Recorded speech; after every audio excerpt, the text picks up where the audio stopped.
Au nom du Père et du Fils et du Saint-Esprit, ainsi soit-il. Notre Père qui es aux cieux, que votre nom soit sanctifié, que votre règne arrive, que votre volonté soit faite sur la terre comme au ciel.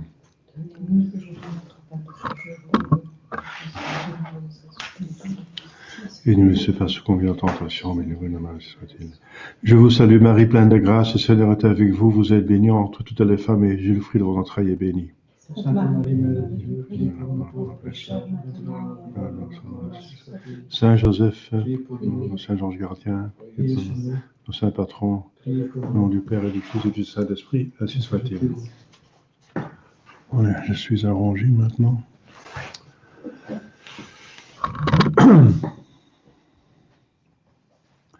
Voilà, on continue avec le catéchisme, à peu près à la fin. On a vu l'extrême onction la dernière fois. On est au 6e sacrement, c'est l'ordre. L'ordre.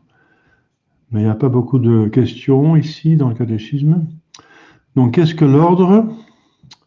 Eh bien, on vient de dire, c'est un sacrement, mais qui donne au ministre de l'Église le pouvoir d'exercer les fonctions sacrées et la grâce nécessaire pour les remplir dignement. Donc, c'est un sacrement, donc institué par notre Seigneur Jésus-Christ. Sacrement, un signe, un symbole qui confère un symbole sacré, ce qui se fait avec un rite qui est dans le pontifical. Ça veut dire le livre qui est utilisé par l'évêque, le pontife, pour conférer des sacrements et des sacramentaux, parce que seulement l'évêque peut, on va voir ça, donner l'ordre, un signe qui donne la grâce qu'il exprime. Donc à chaque ordre, parce qu'il y a finalement 8 ordres dans l'Église. Et à chaque ordre est exprimé par le rite quel pouvoir est donné. Donc il y a les 4 ordres mineurs, les 3 supérieurs, et au-dessus du supérieur, il y a encore l'épiscopat. Oui, c'est ça, l'évêque. Donc 8 ordres. Donc ça commence avec les ordres mineurs, ces 4 ordres mineurs. Mais avant qu'il y ait des ordres mineurs, il faut déjà être clair. Donc ministre de l'Église, on devient membre du clergé par la tonsure. La tonsure, c'est un sacramental. Donc conféré par l'évêque, sacramental qui vous fait membre du clergé. Donc le clergé, c'est une classe de personnes de l'Église qui guident l'Église. Ce sont eux qui guident. Donc il y a le laïc, le fidèle laïc. Donc le laïc, c'est un fidèle qui n'est pas clair. Donc si on parle de laïcité, c'est n'importe quoi, parce que la laïcité veut dire qu'on est contre l'Église, mais il ne se rend pas compte qu'un laïc, c'est un fidèle baptisé, qui appartient à l'Église, selon droit canon. Donc il y a plusieurs catégories de personnes qui appartiennent à l'Église. Il y a les laïcs consacrés qui sont les religieux, et le clergé. Donc ceux qui ne sont pas le clergé sont laïcs, consacrés ou pas, donc religieux ou pas. Mais un laïc, c'est un baptisé qui n'est pas clair. Donc il est toujours baptisé, membre de l'Église. Hein, donc c'est un peu bizarre que ceux qui détestent l'Église, qui veulent arrêter le christianisme, qui veulent commencer par la séparation de l'État et de l'Église, et ensuite on arrêter avec le christianisme, préconisent la laïcité. La laïcité, ça veut dire, pour l'Église, la laïcité, ça veut dire être tous fidèles, être baptisés et bien soumis au clergé. Un laïc est soumis au clergé, c'est dans le droit canon. Donc, et justement, ils ne veulent pas être soumis au clergé. Donc, c'est un peu bizarre, c'est un abus de langage, donc ça met un petit peu la confusion. Mais un laïc, selon le droit canon, c'est un baptisé qui n'est pas clerc, qui n'appartient pas au clergé. Et on devient membre du clergé par la tonsure. Donc, si un candidat à la prêtrise entre dans le séminaire, la première chose qu'il reçoit, c'est la soutane. C'est l'imposition de la soutane. Dès qu'il est entré, donc qu'il a fini un petit peu quelques mois de probation, c'est l'habillement de la donation, l'imposition de la soutane. Et après, on entre en octobre, en septembre-octobre. C'est l'année académique, comme l'année académique. On entre dans le séminaire. C'est en octobre qu'on entre au séminaire. Et on reçoit directement, après un mois, 2 mois, la soutane.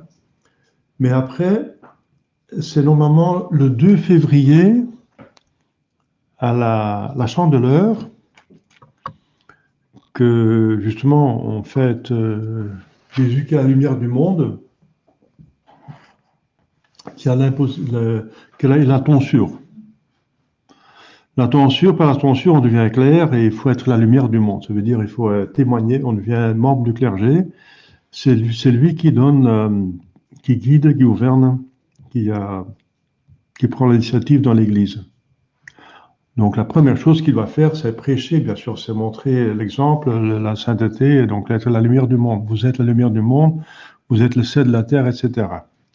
Ça vaut pour tout baptisé, mais surtout pour le clergé, que vous donnez l'exemple. Enfin, en théorie, hein, en pratique aussi, mais en pratique, parfois, malheureusement, c'est différent. Mais je vous donne la théorie, ce que devrait être selon la volonté de Dieu. Alors, donc, c'est la tonsure. Donc, c'est une cérémonie par laquelle une partie des cheveux sont tonsurés, sont enlevés, sont coupés par l'évêque, en forme de croix, hein, devant, derrière, à gauche, à droite, au milieu. Et la tonsure doit être normalement entretenue. Donc, c'est au milieu du crâne qu'on est rasé. La grandeur d'une petite hostie pour un prêtre, pour un évêque, c'est la grandeur d'une grande hostie. Pour un moine, c'est tout le crâne. Hein, il reste une petite couronne. Le moine, c'est différent. C'est pas vraiment un tonsure. Oui, c'est une tonsure monastique, mais c'est différent. Ça n'a rien à voir avec la tonsure cléricale. La tonsure, ça remonte à une coutume romaine, parce que l'Église est romaine. C'est pour ça que la soutane, n'est-ce pas, c'est aussi un habit romain, n'est-ce pas? La soutane, c'est l'habit que portaient les citoyens romains autant que Saint-Pierre s'installait à Rome. On faisait le centre de l'Église. Donc pourquoi on dit que l'Église est romaine? Parce qu'elle est fondée à Rome par Saint-Pierre. Définitivement, parce qu'il était d'avant, il ne faut pas oublier que le premier siège de Saint-Pierre était à Antioche. C'est pour ça qu'Antioche, c'est normalement un patriarcat. Un patriarcat, c'est un siège épiscopal qui a relation directe avec Saint-Pierre. Donc à Jérusalem, parce qu'il a été à Jérusalem d'abord, à Antioche, parce qu'il était évêque d'Antioche, ensuite Rome, c'est un patriarcat. Alexandrie, c'est aussi un patriarcat, parce que Saint-Marc a fondé là au nom de Saint-Pierre. Saint-Marc, c'était le bras droit de Saint-Pierre. L'évangile de Saint-Marc, c'est l'évangile de Saint-Pierre, prêché par Saint-Pierre. Donc alors, en ce moment-là, on a donc les 4 patriarcats, 3 pour les 3 races humaines et un siège patriarcal pour les Juifs. Donc à Jérusalem pour le peuple élu. Et pour les païens, il y a les 3 races. Donc pour l'Asie, c'est Antioche, pour l'Afrique, c'est Alexandrie, c'est en Égypte, et pour les Blancs, c'est pour l'Européen, c'est Rome. Mais en même temps, le patriarche de Rome est en même temps pape, donc tête de l'Église entière. Donc le pape est donc tête de l'Église entière, mais en même temps, il est aussi patriarche de Rome. Donc c'est entre parenthèses. Hein. Et vous diriez, oui, mais encore un patriarcat à Constantinople. Oui, mais ça, ça a été forcé. C'est artificiel. Ça a été forcé parce que, par les circonstances historiques, Constantin, qui s'est converti finalement, qui voulait installer le christianisme convenablement dans l'Empire, il n'arrivait pas à convertir le Sénat totalement. Quelques sénateurs, oui, mais pas tous les sénateurs. Alors il en avait marre de Rome, il disait, si vous ne voulez pas devenir vraiment chrétiens tous, je vous laisse où vous êtes et moi je vais faire mon empire ailleurs, je vais me fonder une nouvelle capitale. Et là il a fondé au centre de son empire, très stratégiquement, n'est-ce pas, Constantinople, et il a appelé à soi-même donc Constantin, polis, nople, ça veut dire polis, ça veut dire la cité en grec. Constantinople, ça veut dire la cité de Constantin. Donc l'empereur a déménagé de Rome à Constantinople, mais le pape pas. Le pape n'est pas obligé de le suivre, c'est pas son serviteur. Hein. Donc le pape est resté à Rome.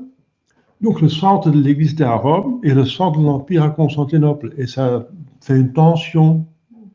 Constantinople devient quelque part orgueilleux, fière, orgueilleuse, c'est la cité de l'empereur, donc l'évêque de Constantinople voudrait bien avoir le titre de patriarche, un peu plus, n'est-ce pas, parce que le patriarche c'était le chef de tous les autres diocèses et évêques du continent finalement. Hein. Et le pape de Rome a toujours évité ça, il a dit non, vous n'avez pas de droit, il n'y a aucun titre, pourquoi vous deviendrez un patriarcat? Mais finalement, le pape a quand même concédé, mais l'orgueil a continué de Constantinople, et finalement, ça aboutit au schisme oriental. C'est pour ça que la moitié de l'Église est tombée dans le schisme oriental. C'est par l'orgueil de Constantinople. Hein. Donc c'était mal parti finalement, c'était dommage. Bon, ça c'est une petite parenthèse historique. Donc je reviens ici aux ordres, au clergé. Donc on devient clerc par la tonsure, qui est une coutume romaine, parce que l'Église est fondée à Rome par Pierre, pardon. Et donc aussi le port de l'habit ecclésiastique, c'est la soutane. Mais la soutane chez les Romains était blanche parce que la blancheur donc rejette le soleil, la chaleur. Le noir absorbe la chaleur. Mais puisqu'il faisait chaud à Rome, il fallait la soutane. Le habit du citoyen romain était blanc. Mais l'Église l'a fait en noir pour montrer c'est un symbole, n'est-ce pas? C'est de la liturgie, un sacramental, c'est aussi la liturgie. Et ça signifie qu'on est mort au monde. Donc la soutane du prêtre est noire parce qu'il va être mort au monde, ça veut dire au péché du monde, parce que c'est le monde qui organise les péchés. Pas le monde en tant que créé par Dieu, ça c'est bien, mais le monde en tant que le monde qui organise les péchés, il va être mort au péché. Donc on est mort pour tout ce qui est mondain. Donc le prêtre, il a interdiction de participer au spectacle mondain, etc., entre autres. Et de ne pas faire du commerce, etc. Donc, et il a même exemple du service militaire, donc il est détaché du monde. Ensuite, il y a encore deux vêtements. Il y a la ceinture, qui est plutôt la prière, qui va avec l'imposition de la ceinture, signifie qu'on demande la grâce d'être mortifié à la concupiscence de la chair. Donc la soutane, c'est plutôt la concupiscence du monde, donc les yeux, la concupiscence des yeux, la ceinture pour la concupiscence de la chair, et ensuite il reçoit un col romain, c'est blanc, parce que ça signifie le joug de Jésus. Jésus, c'est Dieu, donc la colère de Dieu est blanche. Donc, c'est la mortification de la concupiscence de l'esprit, l'orgueil, donc l'obéissance, l'acceptation du joug de notre Jésus-Christ, l'obéissance à ses supérieurs, voilà. Donc, le port de l'habit clérical comporte 3 vêtements qui, qui signifient la mortification des 3 concupiscences, finalement. Et voilà. Et la ceinture est noire et la soutane est noire parce qu'on est mort au péché du monde, il y a la concupiscence de la chair. Le col est blanc parce qu'on est le joug de Jésus est bien, c'est quelque chose de positif. C'est finalement ce qu'il nous demande de faire et ça mérite le ciel. Voilà. Le joug du prêtre est spécial. C'est plus que pour les fidèles parce qu'il doit prier le vérifier, etc. Donc il a plus d'obligations, aussi plus de grâce, mais plus d'obligations et de responsabilités que les laïcs. Donc ça pour le port de la soutane. Les religions ont quelque chose de semblable. Ils vont aussi avoir des sacramentaux contre la triple concupiscence, mais plus fort encore. Ils vont faire les 3 vœux. Les 3 vœux sont encore le vœu de la pauvreté, c'est contre la concupiscence du monde. Le vœu de chasteté, ou plutôt de ne pas se marier, le vœu de célibat plutôt, c'est contre la concupiscence de la chair. Et le vœu d'obéissance, c'est contre la concupiscence de l'esprit. Donc il y a la triple concupiscence, comme vous savez, c'est le foyer du péché originel. Et c'est de ce foyer que sortent tous les autres vices, etc., les péchés. Donc si on s'attaque au foyer, on s'attaque à la racine. Donc le religieux fait ça d'une autre manière. Donc il va suivre les conseils de notre Seigneur Jésus-Christ. Les conseils évangéliques, ce ne sont pas des commandements, les conseils. Mais le prêtre le fait déjà de cette façon. Donc il a une obéissance qui est assez forte. Hein. C'est comme une armée rangée en bataille. L'obéissance dans une armée, c'est assez fort. L'obéissance militaire, on fait pas ce qu'on veut. Le soldat va pas faire n'importe quoi. Le bien de l'Église, c'est comme ça. C'est la même chose. Le prêtre ne va pas faire n'importe quoi. Donc il va faire ce que l'évêque lui demande, le supérieur, et pas autre chose. Et il va devoir demander permission d'utiliser ses pouvoirs. Et ça s'appelle justement la juridiction. Il a besoin de juridiction pour faire toutes ces fonctions. La messe, la prédication, la confession, tout.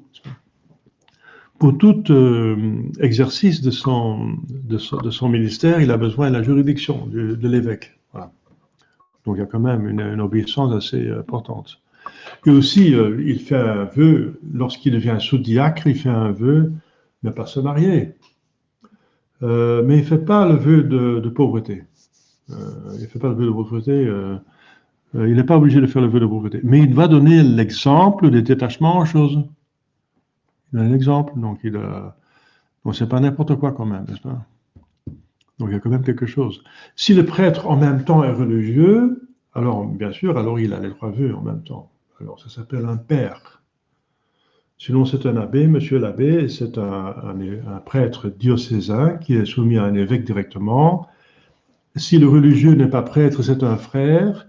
Si le religieux est en même temps prêtre, il est père. Donc, c'est ça la différence. Donc, on peut combiner, comme le laïc peut être religieux ou pas, le prêtre aussi peut être religieux ou pas. Donc,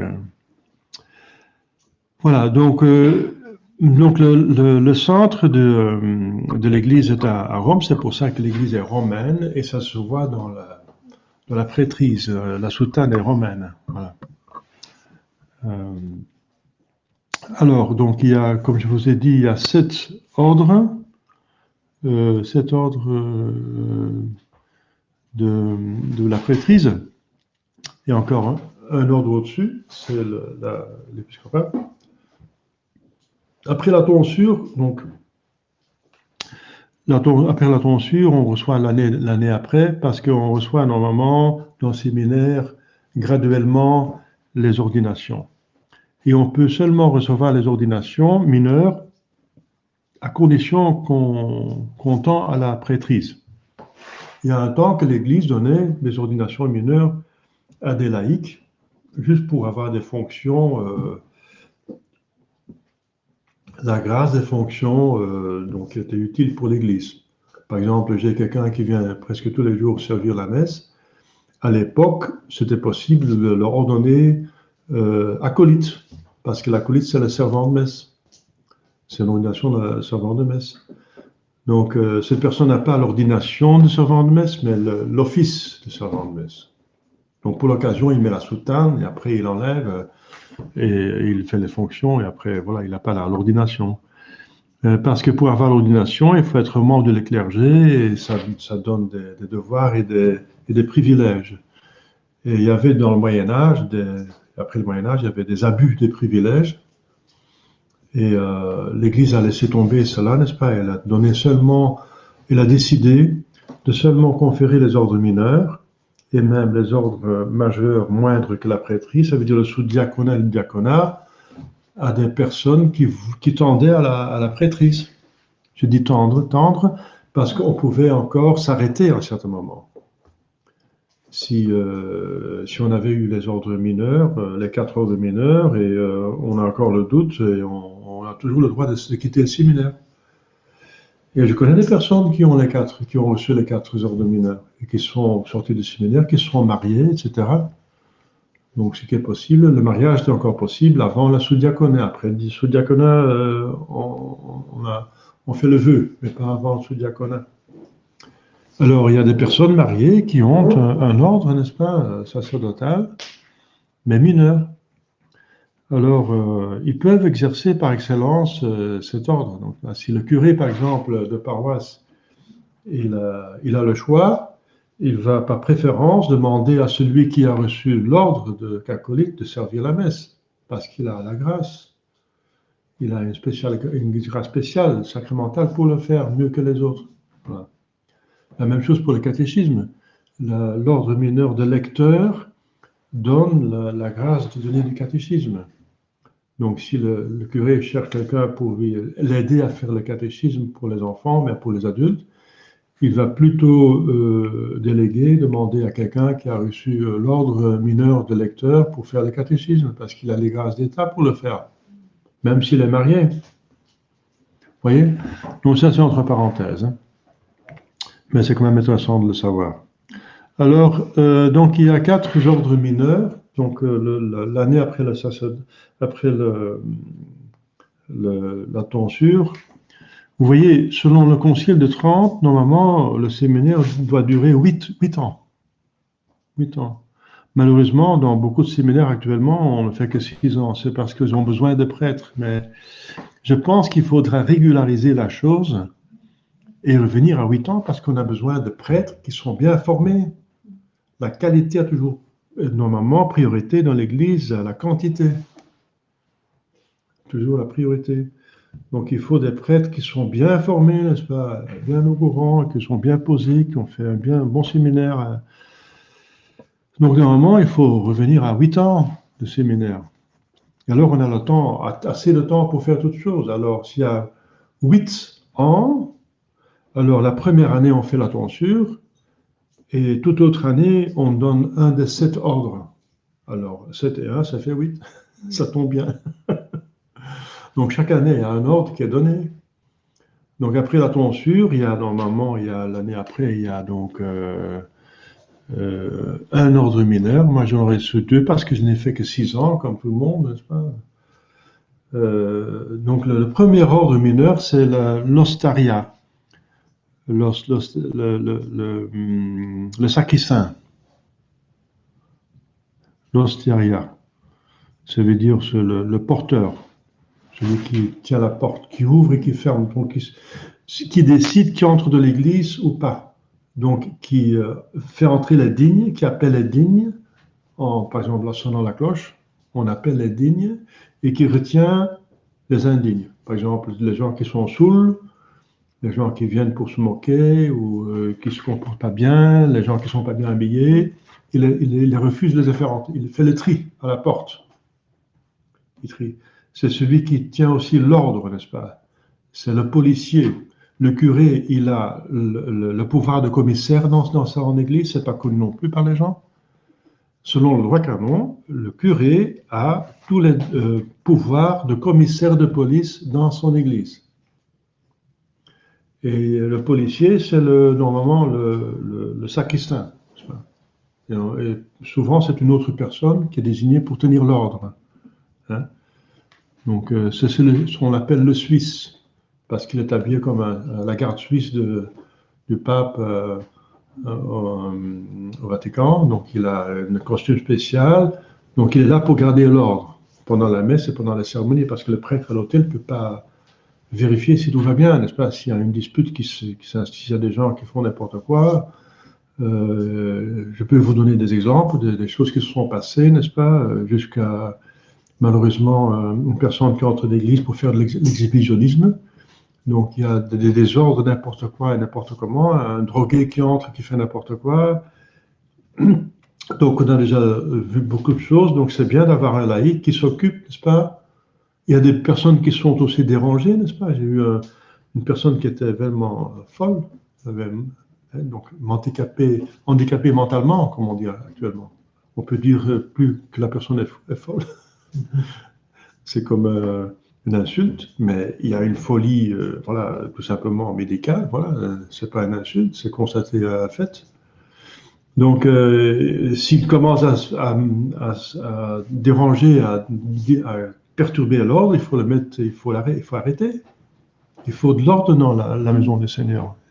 C'est un ordre, c'est une maison qui est sainte, qui doit être traitée saintement. Les choses saintes doivent être traitées saintement. Sancta sanctite neantur. Donc, c'est un principe. Alors, ça appartient tout à le premier ordre. Donc, le portier et le prêtre a tout ça, n'est-ce pas? Le prêtre a tout, mais il ne peut pas s'occuper, n'est-ce pas, de tenir l'ordre dans l'église, mais autant que possible, oui,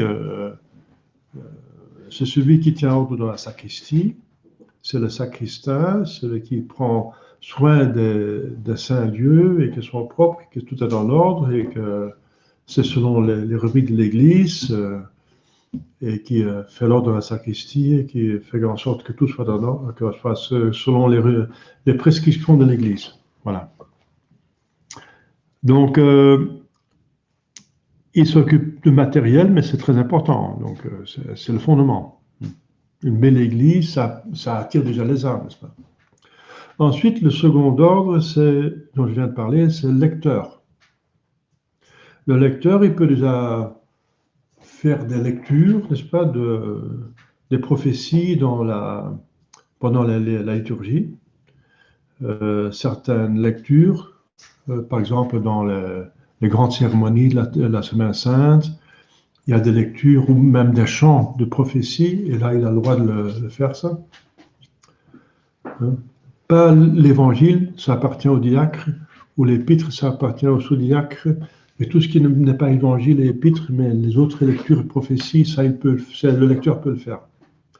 Le lecteur, comme je viens de dire, il a aussi l'office de donner du catéchisme. Donc, il connaît bien la religion et il doit donc instruire le peuple. C'est le prêtre qui instruit le peuple. C'est le devoir du prêtre d'instruire le peuple, c'est l'ordination de lecteur qui donne ça. Donc, le premier ordre arrête les indignes et fait venir les indignes, et tient le lieu propre et convenable, et vérifie que tout est là, tout ce qui est nécessaire pour le service liturgique. Et le deuxième, il enlève un autre empêchement pour recevoir la communion, qui est le soleil de tous les sacrements, de recevoir Dieu, c'est l'ignorance. Il enlève l'ignorance, il instruit. Voilà. Donc ce que je fais maintenant, je fais en tant que prêtre, mais je le fais finalement en tant que lecteur. Donc je fais maintenant l'office de lecteur. Si je donne du catéchisme, c'est office de lecteur. Si je prêche, c'est office de diacre. Prêcher, encore autre chose. Prêcher, c'est plus ciblé. On voit le besoin des âmes, qui ont besoin de ça, on va prêcher. Donc c'est plus difficile. Il faut plus de théologie. Le catéchisme, c'est donner les vérités, comme ça, expliquer, et ça va pour tout le monde. Mais si on prêche, c'est plutôt ciblé à un certain groupe qui a besoin de savoir ça.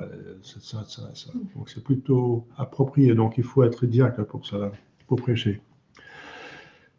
Donc, il enlève un obstacle, c'est l'ignorance. Une autre ordination qui vient l'année après, normalement, c'est l'exorcista. Donc, on vient exorciste. Ça veut dire on va enlever notre empêchement, c'est le diable. C'est le diable. Donc, le diable peut empêcher les gens de fonctionner bien. Donc, il ne convient pas qu'un baptisé, un chrétien qui règne normalement sur les démons et sur les éléments visibles, un chrétien doit régner sur les éléments visibles et régner sur les démons. C'est un chef, c'est un prince, c'est un enfant de Dieu. Et alors, si le démon prend le dessus, et c'est pas normal, donc c'est l'exorciste qui va régler ça au nom de Dieu. Il va chasser les démons, n'est-ce pas, au nom de notre Seigneur Jésus-Christ. Et notre Jésus-Christ a donné ses pouvoirs de faire cela. Dans l'évangile, ce sont les 70 disciples qui sont plutôt les prêtres et les 12 apôtres, c'était plutôt les évêques. Voilà. Donc il y avait déjà la différence entre les évêques et les prêtres dans l'évangile, dans les disciples de notre Seigneur Jésus-Christ. Et ils recevaient, les disciples recevaient donc le pouvoir de chasser les démons. Alors, en pratique, c'est l'évêque qui décide qui va exercer son pouvoir. Et en pratique, l'évêque donne ça à un vieux prêtre, par préférence religieux. Vieux parce qu'il domine ses passions définitivement, il n'a plus de problème avec certaines passions qui peuvent encore avoir joué, n'est-ce pas, quand le prêtre est jeune. Et le vieux prêtre n'a plus moins de problème avec ça, plutôt pas du tout. Il a plus d'expérience, il va avoir donné preuve de sainteté, de régularité dans la vie religieuse, c'est quelqu'un qui se mortifie, le couvent est bien porté par les autres, c'est une communauté qui est là, et les uns prient pour les autres, donc il y a toute une communauté qui prie, parce que le diable essaie de se venger sur l'exorciste. Et alors, si l'exorciste est tenu par toute une communauté, il est beaucoup plus fort. Voilà, pour toutes ces raisons, n'est-ce pas, qu'un vieux moine ait plus pondéré, plus d'expérience, plus de psychologie, plus de discernement, plus de sainteté, plus protégé par son couvent et par la communauté, c'est pour ça que l'évêque donne préférence à un vieux moine pour faire l'exorcisme. Mais ce n'est pas nécessaire. Tout prêtre, à partir du moment qu'on a reçu l'ordination d'exorcisme, on peut être exorciste. Mais en pratique, l'évêque va choisir l'élément le plus efficace, la personne la plus efficace. C'est pour ça que ce sont des vieux prêtres qui sont comme le père Matthieu à Dijon, le dernier connu, n'est-ce pas, avant le concile ou juste après le concile, c'est le père Matthieu, exorciste de Dijon, qui a même fait un film qui est sur Internet où on voit qu'il fait un exorcisme.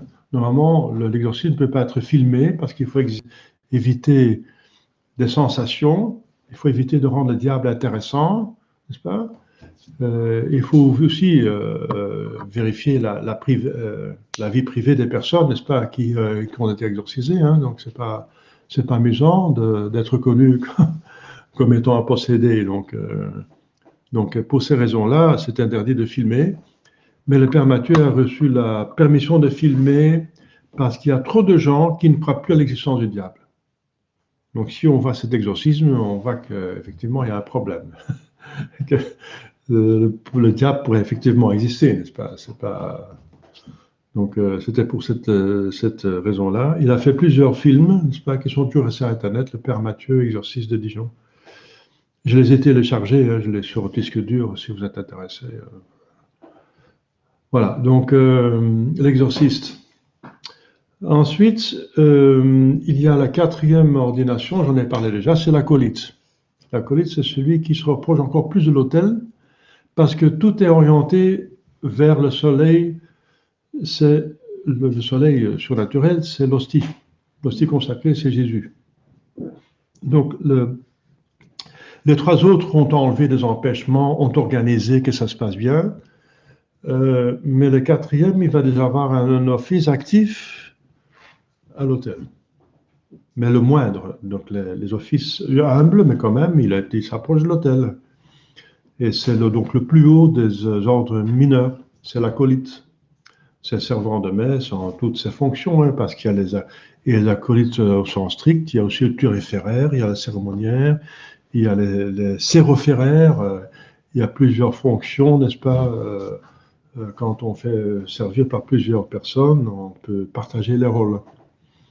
Donc, et ça rend la cérémonie plus belle, n'est-ce pas? Plus de solennité, donne plus d'honneur à Dieu. Et ça touche plus les âmes pieuses, n'est-ce pas? Pour les amener vers la dévotion de Dieu. Voilà. Donc l'acolyte, ça sont les 4 ordres mineurs. Hein. Alors l'année suivante, on accède au sous-diaconat. Alors on entre dans les ordres majeurs. Et le sous-diacre, ça devient sérieux, n'est-ce pas? Il doit renoncer au mariage pour toujours et il reçoit le bréviaire. Donc il est tenu au bréviaire tous les jours, sous péché mortel. Au nom de l'Église, il va prier Dieu. Le sous-diacre, c'est celui qui a une vie mortifiée, le rôle de victime. Jésus était victime dans son sacrifice. Parce qu'on se rapproche du sacrifice de l'autel, l'hostie, mais Jésus avait un double rôle. Il était en même temps prêtre et en même temps victime. N'est-ce pas? Et le prêtre va participer en cela. C'est un autre Christ. Donc le Jésus victime, il reçoit ça, ce rôle d'être victime, n'est-ce pas, de participer à la souffrance, de bien porter la souffrance et la croix, et il va recevoir des croix. Le prêtre va recevoir des croix, c'est obligatoire, parce qu'il va pouvoir souffrir pour offrir quelque chose, n'est-ce pas? Donc il reçoit des croix, et il reçoit les grâces pour les porter, et c'est donné par le sous-diaconat, le sous-diacre. Donc c'est celui qui, voilà, il prie. Alors, entre prêtres, on dit, quand on a perdu son bréviaire, on dit « Où est ma femme ?» Parce que si on renonce à la femme, on reçoit un bréviaire à la place. Donc, on est marié à son bréviaire, ça veut dire on est tenu toute sa vie à prier le bréviaire. Où est ma femme? Donc, ce sont des textes pas les plus beaux. Ce sont les 150 psaumes de David qu'il faut prier en une semaine, avec des hymnes et des lectures les plus beaux textes des pères de l'Église dans les matines, et des cantiques, etc. Donc, et des choses ajoutées. Mais c'est substantiellement les 150 psaumes de David. Les religieux font la même chose. Hein. Les religieux sont normalement aussi tenus à la prière du bréviaire. Mais les chartreux qui ne font que prier, comme les camaldules, eh bien, ils prient les 150 psaumes tous les jours. Voilà. Donc, et si quelqu'un ne pouvait pas lire, à l'époque, il y avait des personnes qui ne pouvaient pas lire, des frères, eh bien, ils priaient 150 Notre Père, et après Saint-Dominique, c'est devenu des Ave Maria. Et c'est devenu le chapelet et le rosaire. Le rosaire, c'est 150 fois « Je vous salue Marie ». Donc ça remonte aux 150 psaumes de David. Vous voyez. Alors, donc ça c'est le sous-diacre. Il est déjà, donc il appartient au clergé majeur. Donc, à ce moment-là, on ne peut plus retourner en arrière. Jusqu'au sous-diaconat, on peut encore retourner en arrière dans le séminaire. C'est normalement 5 ans. Chez nous, c'était moins parce que c'était oui, 4 ans. Mais on ne peut pas retourner en arrière, sauf grande exception, mais alors le pape va intervenir avec une dispense extraordinaire. Et c'est pas... Le pape, normalement, il ne donne pas ça, n'est-ce pas? Donc, si on est sous-diacre, c'est définitif. Si on s'arrête après le sous-diaconat, eh bien, on reste non marié, on prie toute sa vie ce bréviaire, et puis on vit saintement comme religieux, finalement. Voilà. Mais le but de ce diacre, c'est qu'il devient diacre. Donc, l'année après, la septième année, normalement, on reçoit le diaconat.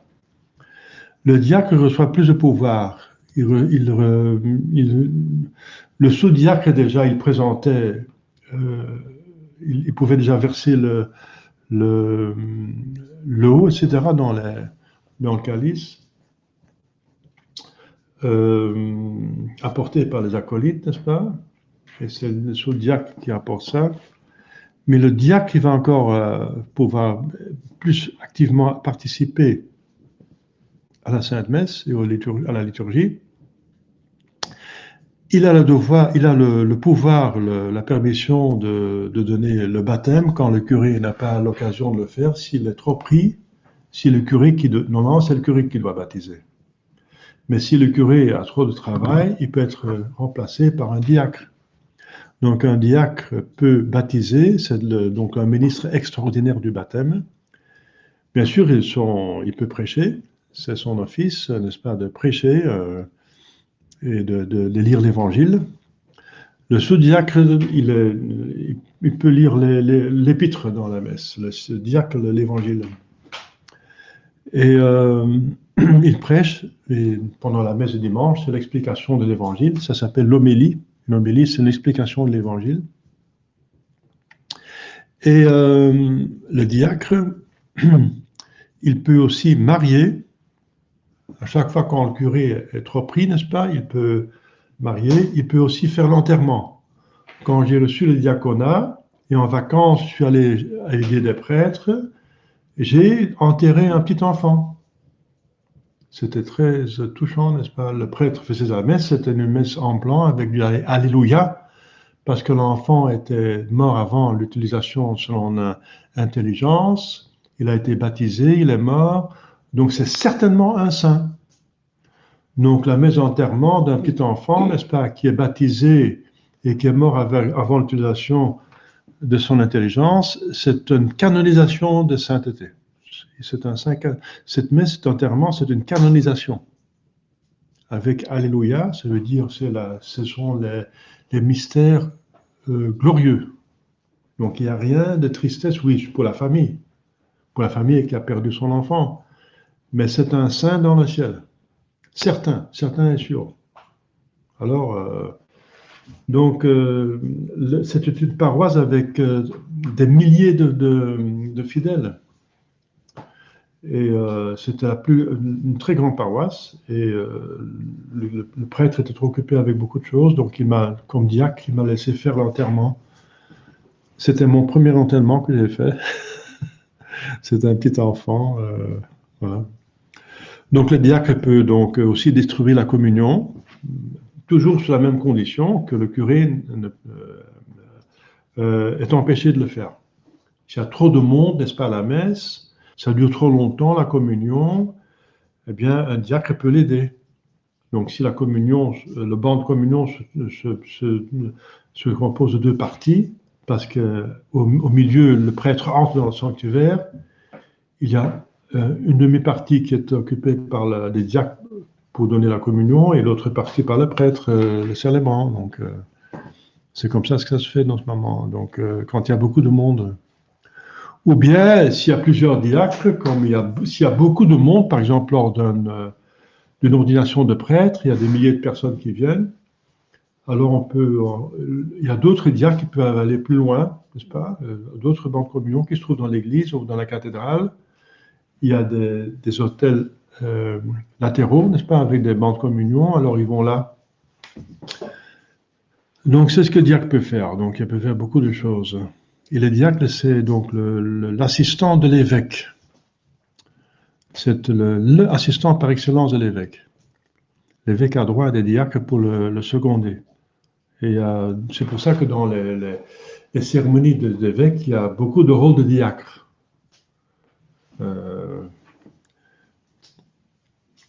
Des diacres chapiers, etc. Un diacre qui porte, qui est assistant, des diacres assistants.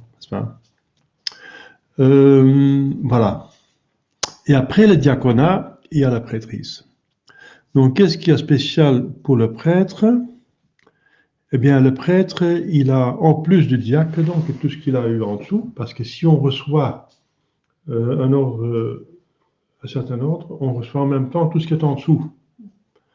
Même si on a sauté les ordinations inférieures. Par exemple, pendant la guerre, un évêque est emprisonné, il a le temps d'instruire un chrétien, n'est-ce pas, à la prêtrise, il a le temps de l'instruire. Eh bien, au lieu de faire toutes ces cérémonies, n'est-ce pas, il fait une seule cérémonie à la fin, il impose la main, il dit la formule consécratoire et il est prêtre. Donc, mais il n'a pas reçu des autres ordres mineurs, oui, il les a eus inclusivement. Donc, la théorie de l'Église, la doctrine, c'est que si on reçoit un ordre dans l'échelon, en même temps, on a reçu tous les ordres subjacents. Donc, si on est ordonné diacre, on a inclusivement les 4 ordres mineurs et le sous-diaconat. Si on est ordonné acolyte, on a les 3 autres ordres mineurs inclusivement. Si on est ordonné prêtre, on a les 6 autres ordres qui sont en dessous inclusivement. Ça s'appelle une ordination per saltum, donc par saut. On a sauté. Donc ça ne se fait pas normalement.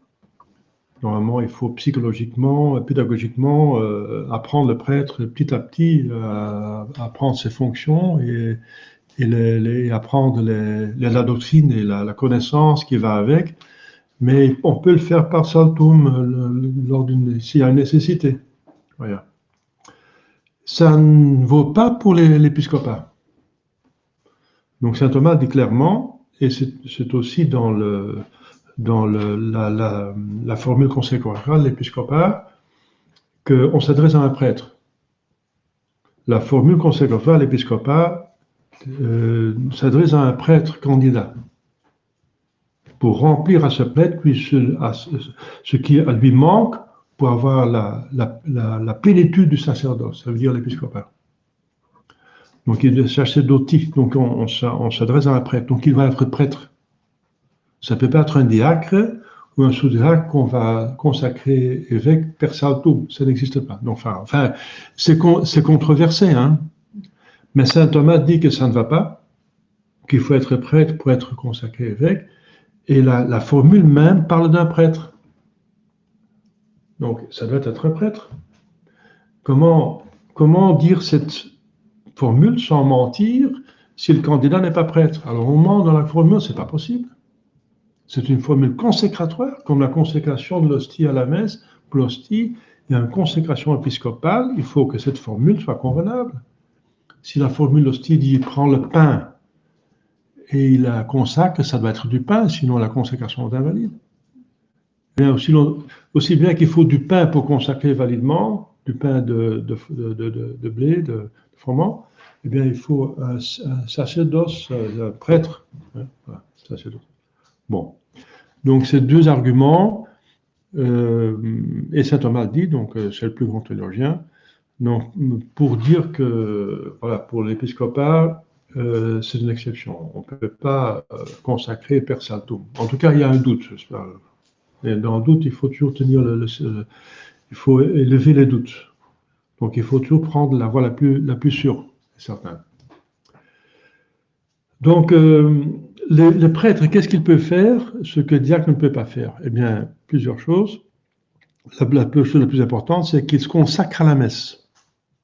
Pour consacrer à la messe, changer, donc détruire la substance du pain et détruire la substance du vin, et mettre à la place, attaché aux propriétés physiques du pain et aux propriétés physiques du vin, la substance du corps de Seigneur Jésus-Christ, la substance de son sang, ça c'est un pouvoir divin. C'est pas possible, une créature ne peut pas faire ça. C'est s'introduire, n'est-ce pas? C'est intervenir à l'intimité des choses, dans leur essence et leur substance. Donc de détacher la substance des propriétés physiques, des accidents, c'est pas possible pour une créature, n'est-ce pas? Seul Dieu peut le faire, une toute puissance peut le faire. Donc c'est la consécration. Et ensuite, deuxième pouvoir divin qu'il reçoit de Dieu, c'est rémission des péchés. Donc seul le prêtre peut remettre les péchés, pas un diacre, pas un sous-diacre, pas personne d'autre. Et le prêtre, il le fait au nom de Dieu, bien sûr. Le prêtre, il reçoit le pouvoir de Dieu. C'est seul Dieu qui peut remettre les péchés, mais le prêtre reçoit le pouvoir.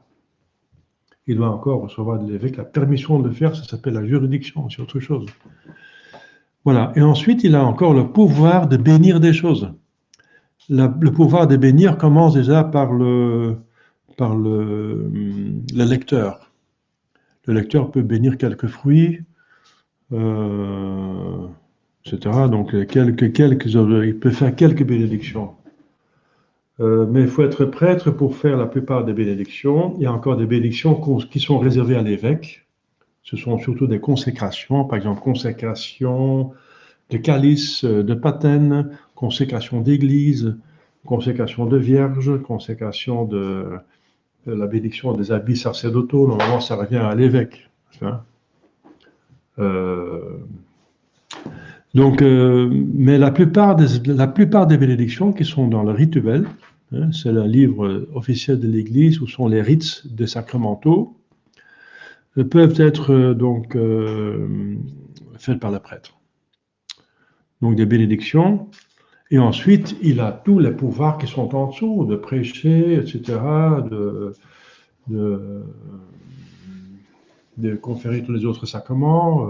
Normalement, c'est lui qui confère les sacrements, sauf les ordres. C'est réservé à l'évêque et la confirmation. La confirmation, il peut se donner, oui, sous certaines conditions, il peut donner la confirmation. Quand l'évêque est absolument empêché, le pape peut donner un mandat par lequel un prêtre peut conférer la confirmation. Mais c'est exceptionnel. Donc on a vu, quand on a parlé du sacrement de la confirmation, on a dit que le ministre ordinaire, c'était l'évêque, et le ministre extraordinaire, le prêtre. Hein. Donc, mais il convient à l'évêque de faire la confirmation. Mais pour la prêtrise, c'est seulement possible pour l'évêque. On voit dans l'histoire de l'Église qu'il y a des pères abbés, qui étaient des prêtres, et pas des évêques, qui ont conféré les ordres mineurs. Donc ça, c'est vraiment le maximum. Le pape peut donner un mandat, une juridiction, pour que le prêtre puisse donner les ordres mineurs. Donc ça va encore. Mais pas pour les ordres majeurs. Et certainement pas pour l'épiscopat, parce que voilà. Donc, pour sacrer un évêque, il faut être évêque. Donc le prêtre peut faire ces choses-là. Donc surtout, consacrer la messe et la rémission des péchés. Et c'est énorme, parce que la rémission des péchés, c'est finalement une des plus grandes, n'est-ce pas, tâches et devoirs de la religion, tout simplement. La religion veut nous relier à Dieu. Donc, veut enlever les péchés, n'est-ce pas? J'ai péché, comment le mettre en ordre avec Dieu, n'est-ce pas? Eh bien, seul Dieu peut remettre les péchés, eh bien, il a délégué au prêtre. Donc, c'est très important, ce pouvoir. Voilà. Et pour ça, il faut étudier la théologie morale. Hein. Le prêtre doit être instruit pour faire la distinction entre ce qui n'est pas péché, ce qui est bien péché, le péché mortel, le péché véniel, les imperfections, les tendances, les vices, la psychologie, n'est-ce pas? Comment guider des âmes, donner des conseils. Et c'est pour ça que l'évêque contrôle si le prêtre est toujours à point, au niveau, n'est-ce pas? S'il n'a pas oublié sa théologie morale, et il doit passer normalement un examen tous les deux ans. Normalement. L'évêque doit organiser ça. Et alors, quand l'évêque voit que le prêtre est à niveau, il donne la juridiction pour d'autres 2 ans pour confesser. Voilà.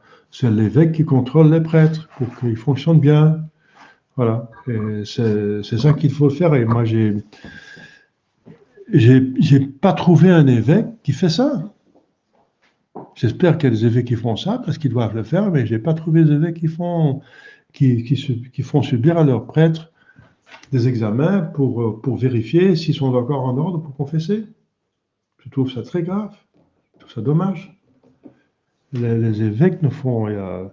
les évêques qui ont des prêtres en dessous d'eux, qui ne font pas ça, ne sont pas en ordre, ils sont responsables s'il y a des problèmes qui se posent. Et moi, j'ai vu des confrères dans certaines fraternités que vous connaissez qui ont dit n'importe quoi. Hein. Non, parce que les gens, après, ils se confient chez moi et ils disent, oui, mais ça c'est permis. Je dis, c'est pas permis du tout. Hein.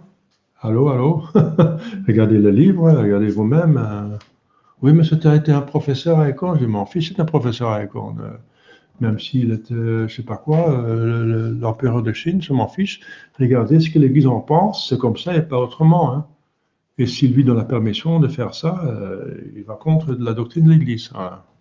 Et j'ai demandé après, pour le rassurer, à un professeur de séminaire qui était professeur de théologie. Il m'a dit, oui, bien sûr, c'est dans le livre, bien sûr, qu'il avait oublié. Je ne sais pas ce qui s'est passé. Tout d'un coup, il y a des prêtres qui commencent à dévier.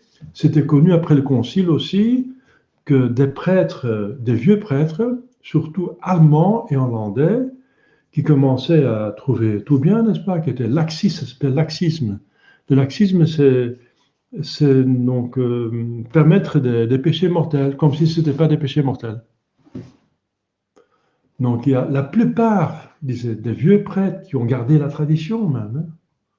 Ceux qui ont, on parle des prêtres de la tradition, mais les vieux prêtres qui ont gardé la tradition, surtout en Allemagne et en Hollande, eh bien, qui deviennent très laxistes, qui permettent des choses qui ne sont pas possibles. On dit, mais qu'est-ce qui se passe?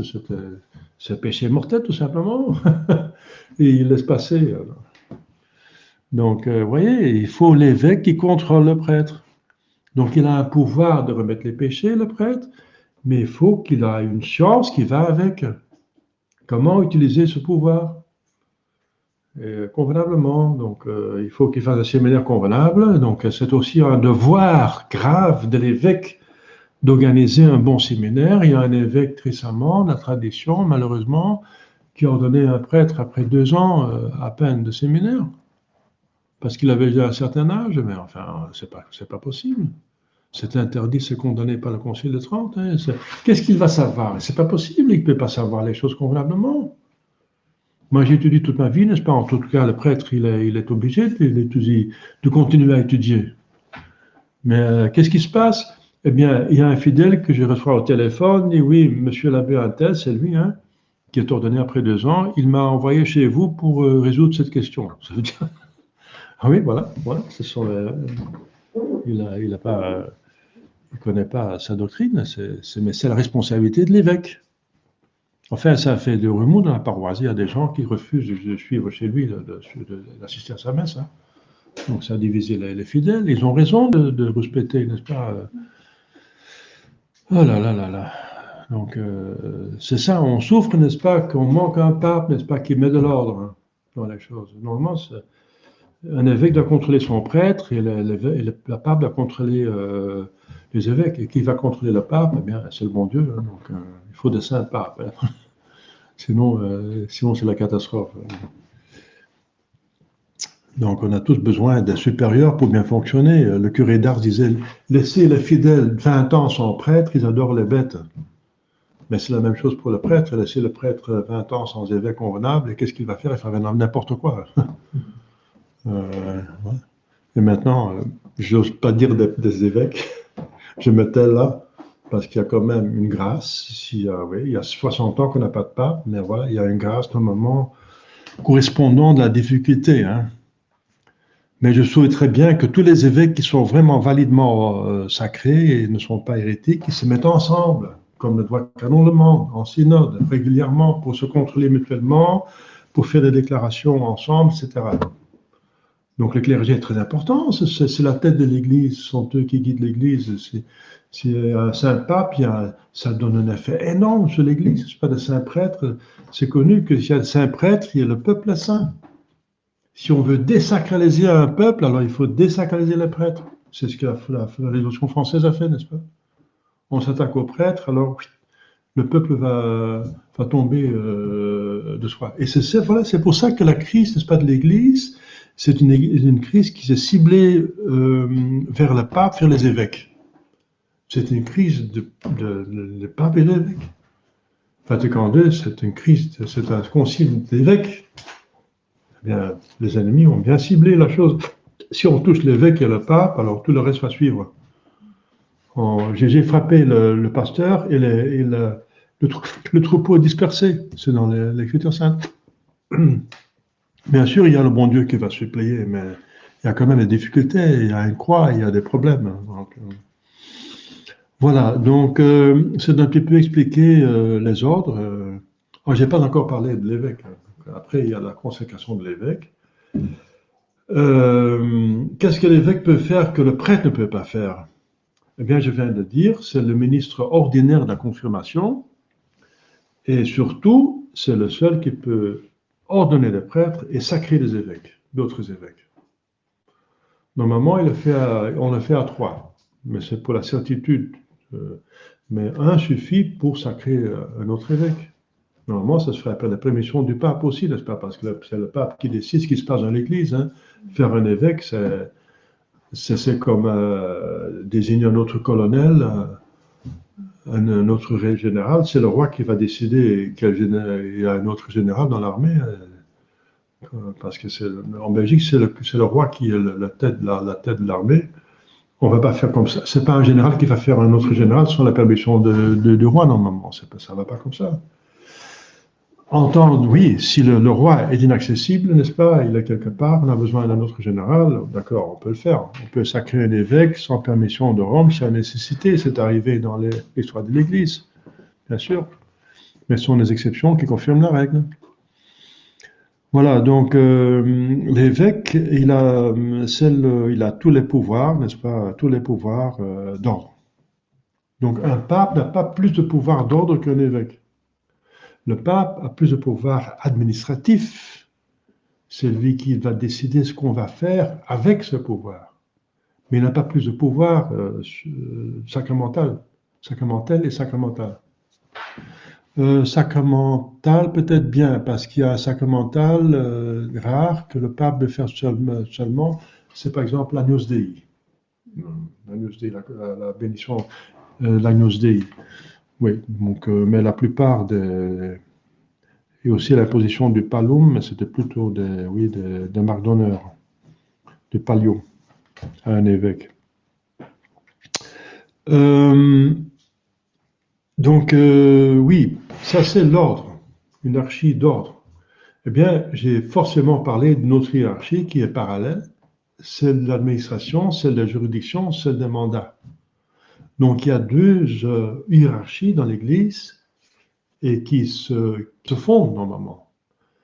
Parce que l'hiérarchie de l'administration est conférée à l'hiérarchie de l'ordre. On ne va pas faire un laïc pape, il va être consacré évêque pour ça. Même si on désigne un laïc, on peut le faire, eh bien il va être ordonné et consacré évêque. Parce que forcément il est évêque de Rome. Donc l'hiérarchie, pour être évêque chef d'un diocèse, eh bien on est évêque. L'ordinaire, normalement, l'ordinarius, c'est le chef de diocèse, c'est un évêque. Le chef normalement d'une paroisse, c'est un prêtre, c'est un curé. Ça ne va pas être un diacre, parce qu'il ne peut même pas confesser les gens. Donc les gens ont besoin de confesser, alors il faut forcément un prêtre pour guider une paroisse. Donc cette hiérarchie d'administration, n'est-ce pas, de gouvernance, de gouvernement, c'est une hiérarchie qui va parallèle à l'hiérarchie de l'ordre. Mais l'hiérarchie de l'ordre va, comme je vais dire, elle a 8 degrés. Et l'hiérarchie administrative, c'est autre chose. Hein. Ça, on en a parlé lorsqu'on a parlé de l'Église. Et l'hiérarchie la plus haute, c'est le pape. Ceux qui travaillent avec le pape sont les cardinaux. Ceux qui sont responsables des continents sont des patriarches, n'est-ce pas? J'en parlais des continents. L'Asie, c'est normalement le patriarche d'Antioche. L'Afrique, c'est le patriarche d'Alexandrie. L'Europe, c'est le patriarche de Rome, c'est le pape lui-même. Mais encore, il y a Constantinople et Jérusalem. Jérusalem s'occupe des Juifs, mais ils ne sont pas encore prêts de se convertir. Ça arrivera à la fin des temps, selon la promesse de Saint Paul. Et Constantinople, c'est encore un cas particulier, hein, c'est à cause du pouvoir, c'est à cause de l'honneur de l'empereur qui s'installait à Constantinople. Et après, il y a eu deux empereurs, l'empereur de l'Est et de l'Ouest. Voilà. Après, donc, les patriarches, il y a les archevêques qui sont plutôt chefs d'un pays ou d'une grande partie d'un pays. Les archevêques, entre les archevêques, il y a les évêques. Il y a encore les métropolitains qui sont évêques d'une ville importante. Une ville importante. Les évêques ont comme collaborateurs les chanoines. Ce que les cardinaux sont pour le pape, les chanoines sont pour l'évêque, parce que c'est trop, n'est-ce pas? Le pape ne peut pas gouverner tout seul l'Église, donc il a des personnes qui l'aident, ce sont des cardinaux, qui sont normalement des évêques, mais qui peuvent être aussi des prêtres ou des diacres. Il y a des cardinaux prêtres et des cardinaux diacres, mais la plupart sont des évêques. Hein. Les chanoines, qui sont des personnes qui aident l'évêque, par exemple, pour la pastorale des mariés, la pastorale de l'enseignement, la pastorale des mouvements de jeunesse, la pastorale des religieux, pas, les aumôneries pour les religieux et les religieuses. Le pape aussi, n'est-ce pas? Il a plusieurs dicastères. Il y a un cardinal qui est responsable pour les missions, l'autre pour la liturgie, l'autre pour le clergé, l'autre, donc il a pour les tribunaux, parce qu'il y a aussi l'ordre judiciaire, n'est-ce pas? Il y a plusieurs tribunaux. Le tribunal plus haut c'est la Rota, c'est à Rome, mais il y a les tribunaux diocésains, donc ils sont organisés par diocèse et aussi par pays. Il y a des tribunaux de plusieurs instances. En dessous de l'évêque qui est responsable pour les évêchés, n'est-ce pas? Il y a des parties d'évêchés, ce sont des paroisses. Et là, il y a un prêtre qui a soin d'une paroisse, c'est le curé. Et plusieurs curés ensemble, une région ensemble de plusieurs paroisses est gérée par le doyen, qui est entre les curés et l'évêque. C'est un curé qui représente un petit peu les curés d'une certaine région. Par exemple, les curés d'un département ou d'une province, ou d'une partie de la province. Donc ça dépend de la grandeur de l'évêché. Ensuite, le curé lui-même, il est aidé par un vicaire ou un chapelain, n'est-ce pas? Celui qui est responsable d'une chapelle dans l'église. C'est une grande église. Il y a l'autel latéral, c'est pour le curé. Il y a encore des autels latéraux qui sont pour les chapelains et qui ont certains offices qui s'occupent, par exemple, de la visite des nouveaux paroissiens ou des ouvriers ou l'apostolat vers les ouvriers ou les enfants, etc. Les mouvements de jeunesse, etc. L'aumônerie ou des hôpitaux, de soins des malades. Alors, après, il y a les aumôneries, voilà. Les aumôneries sont les aumôniers sont des prêtres qui s'occupent d'une société qui a une certaine importance religieuse. Par exemple, l'aumônier aux armées, tous les catholiques qui sont dans l'armée, ils ont besoin d'un prêtre pour les assister, n'est-ce pas, dans leurs besoins spirituels. Parfois, il y a des vocations parmi les militaires, les gens militaires qui font le service militaire. C'est important de les seconder pendant leur service militaire. Quoique, en temps normaux, si vraiment séminariste, on est exempt, n'est-ce pas, du service militaire dans un pays catholique. Mais s'ils ne sont pas encore séminaristes, il y a quand même, c'est bien qu'il y a un aumônier, pas seulement pour confesser les militaires, pour être là, mais aussi voilà, pour assister, pour évoquer, pour accompagner des vocations possibles. Des aumôniers qui sont nécessaires pour les hôpitaux, pour les couvents de femmes qui n'ont pas de prêtre, qui n'ont pas de messe. Donc ils ont un droit à la messe, ils ont un droit à la communion, même quotidienne. Alors ce sont leurs règles. Donc il y a un prêtre qui est donc désigné à célébrer la messe tous les jours pour des sœurs, pour les confesser, etc., pour les donner des conférences spirituelles, éventuellement de faire l'exposition de ces sacrements. Donc d'être là pour les religieuses, pour leurs besoins spirituels. Voilà. Voilà, on a fait un petit peu le tour. Donc, alors, autre question. Eh bien, je pense qu'on a, en parlant, en expliquant tout ça, on a à peu près répondu à toutes les questions ici, mais je vais quand même les parcourir. Quels sont les pouvoirs du prêtre? Eh bien, voilà. Le prêtre a le pouvoir d'offrir le saint sacrifice de la messe, de remettre et de retenir les péchés, d'administrer d'autres sacrements, d'annoncer la parole de Dieu et de travailler au salut des âmes. Voilà. Donc l'autre sacrement, eh bien j'ai dit quand j'ai parlé de l'IAC que le diacre c'est souvent un ministre extraordinaire, mais le prêtre, le curé est le ministre ordinaire du baptême, du mariage, de l'extrême onction, et la communion, normalement, oui, la communion de tout, n'est-ce pas? Normalement, il doit s'occuper des âmes, c'est lui qui s'occupe des âmes par préférence.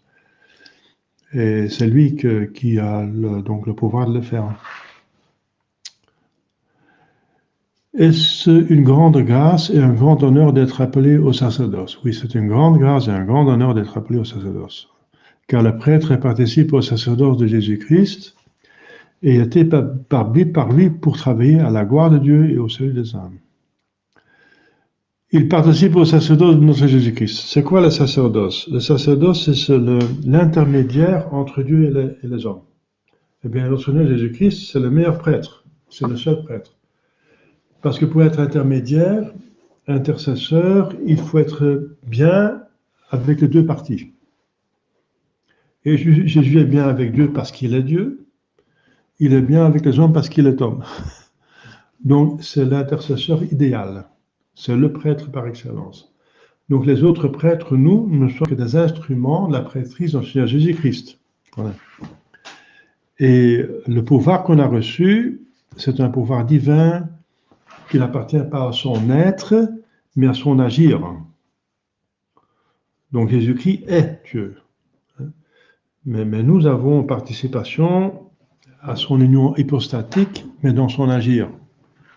Union hypostatique, ça veut dire qu'il est en même temps Dieu et homme. Nous sommes hommes, bien sûr, mais nous avons un pouvoir divin, seulement un pouvoir divin, pas l'être.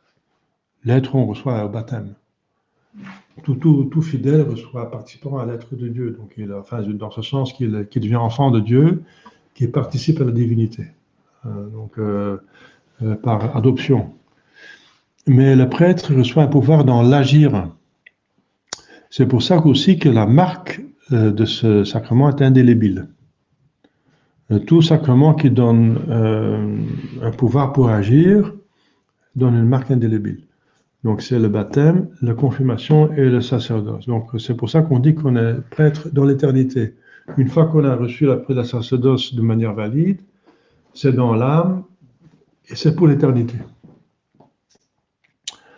Donc voilà.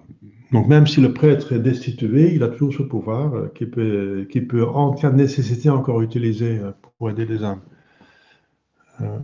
Donc il est prêtre pour toujours. Donc c'est l'agir, comme je viens de dire, c'est offrir la messe et remettre les péchés. C'est un agir, ce sont deux actions divines, n'est-ce pas, qui sont au-dessus de la nature humaine, que même les anges ne sont pas capables de faire. Un ange ne peut pas remettre les péchés et ne peut pas consacrer à la messe. Donc c'est une participation au pouvoir divin. Donc c'est un grand honneur. C'est un grand honneur et on n'est pas digne de le recevoir. C'est par bonté que Dieu a donné à des hommes. C'est pour ça que lors de l'ordination, on se met plat par terre. Plat par terre. Alors, les grandes litanies, on évoque tous les saints avant l'ordination. On est par terre, n'est-ce pas, étendu par terre pour montrer qu'on est poussière devant Dieu, qu'on n'est pas digne, que c'est par pure bonté qu'on le reçoit. Voilà. Et il faut être appelé pour le recevoir. Hein. On ne se donne pas ça, on ne s'approprie pas, on est appelé par Dieu même. Ça s'appelle la vocation. Et la vocation est vérifiée par l'évêque. Il a 8 ans le temps pour vérifier si le candidat vraiment a une vocation authentique. Eh bien, la première année, il y en a qui lâchent parce qu'ils n'arrivent pas à suivre la discipline du séminaire. Et après qu'on commence la philosophie, c'est assez vite, n'est-ce pas? La première année, c'était la spiritualité. La deuxième année, on commence avec la philosophie. Il y en a qui lâchent parce qu'ils n'arrivent pas à suivre la philosophie. Donc, il y a un problème intellectuel. Et après, la plupart tiennent, mais encore qui tombent, n'est-ce pas?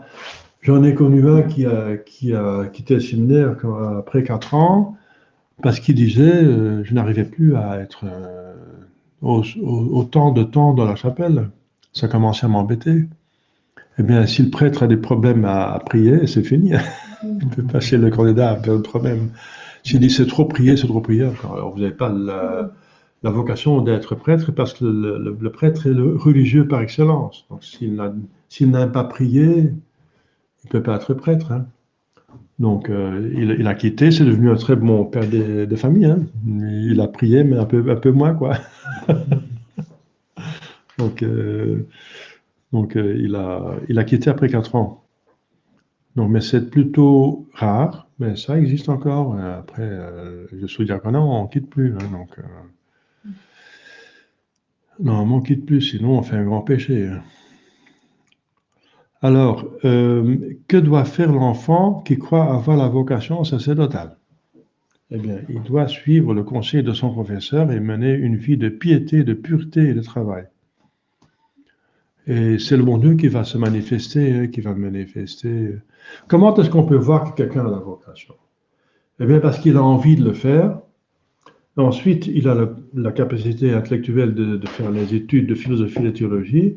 Et ensuite, il a la piété, justement, il a une piété, pouvoir beaucoup prier et s'occuper toujours de Dieu et des choses saintes et de la religion. Et ensuite, voilà, on passe le test. On passe normalement 8 ans dans le séminaire et après on voit s'il se comporte bien. Et s'il se comporte bien, il est toujours pieux, il a bien fait passer les examens, bien alors l'évêque décide qu'il a apparemment la vocation et peut une fois qu'il a l'ordonné, il a la vocation. Hein. Même si on ne l'a pas, par l'ordination, on la reçoit. Donc si quelqu'un n'a pas la vocation, il force et il dissimule, n'est-ce pas? Il arrive à... C'est difficile, hein, parce que les psychologues disent qu'on ne peut pas jouer plus de comédie que 6 ans. C'est pour ça qu'aux 5 ans, 5-6 ans. C'est pour ça que la plupart des divorces, c'est à 5-6 ans. Hein, donc, c'est pas. Parce qu'alors, là, c'est fini la comédie. Hein. On se montre comme on est. On se montre comme on est. Et donc, on a fini de jouer, n'est-ce pas? Et si on a joué, si jamais on a joué. Et c'est pour ça que la plupart des difficultés, il y a une grande partie de mariages qui rentrent en difficulté après 5 ans. Je ne sais pas pour tous les mariages, mais quand même, il y a une partie. Eh bien, la même chose dans le séminaire. Eh bien, c'est pour ça que c'est au moins 6 ans, par préférence 8 ans. Alors, on a un temps pour voir si c'est un candidat sérieux, n'est-ce pas? Parce que tenir 8 ans, jouer la comédie 8 ans, c'est... Normalement, les psychologues disent que ce n'est pas possible. Normalement, après 5 ans, il commence à montrer comment il est. Et s'il n'a pas la vocation, il ne joue plus, quoi. Il ne peut plus tenir. C'est trop. Donc, mais il y en a qui l'ont fait quand même. Hein. Il y a des communistes qui sont infiltrés dans l'église, je sais pas comment, enfin, ils l'ont tenu quand même. C'est possible qu'on le fasse. Donc, si jamais un candidat, il veut absolument devenir prêtre, mais il n'a pas la vocation, il force, il joue un petit peu, il sait se comporter, il sait comment il doit se comporter, et il se force, c'est involontaire, n'est-ce pas? Il force sans la grâce, eh bien c'est possible, et il est ordonné, eh bien au moment de l'ordination, il reçoit la vocation, mais ça va être difficile, parce qu'il n'a pas vraiment la disposition.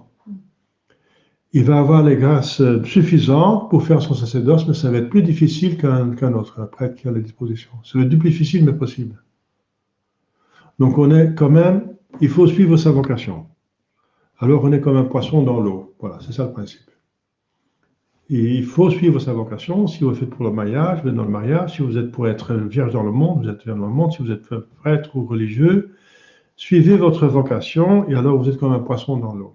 Et si vous forcez la chose, vous voulez être autre chose, vous voulez vous marier quand vous avez la vocation de prêtre ou de religieux, ou les religieux quand vous avez la vocation d'être de marier, et vous forcez, vous allez être malheureux. Ça va être très difficile. Quelqu'un qui a la vocation de religieux et qui se marie, il va toujours tendre à être religieux dans sa famille. Et il va attrister sa femme parce qu'il veut tout le temps prier, tout le temps parler de la religion. La femme veut bien ça, mais pas tout le temps, n'est-ce pas? Elle va devenir folle.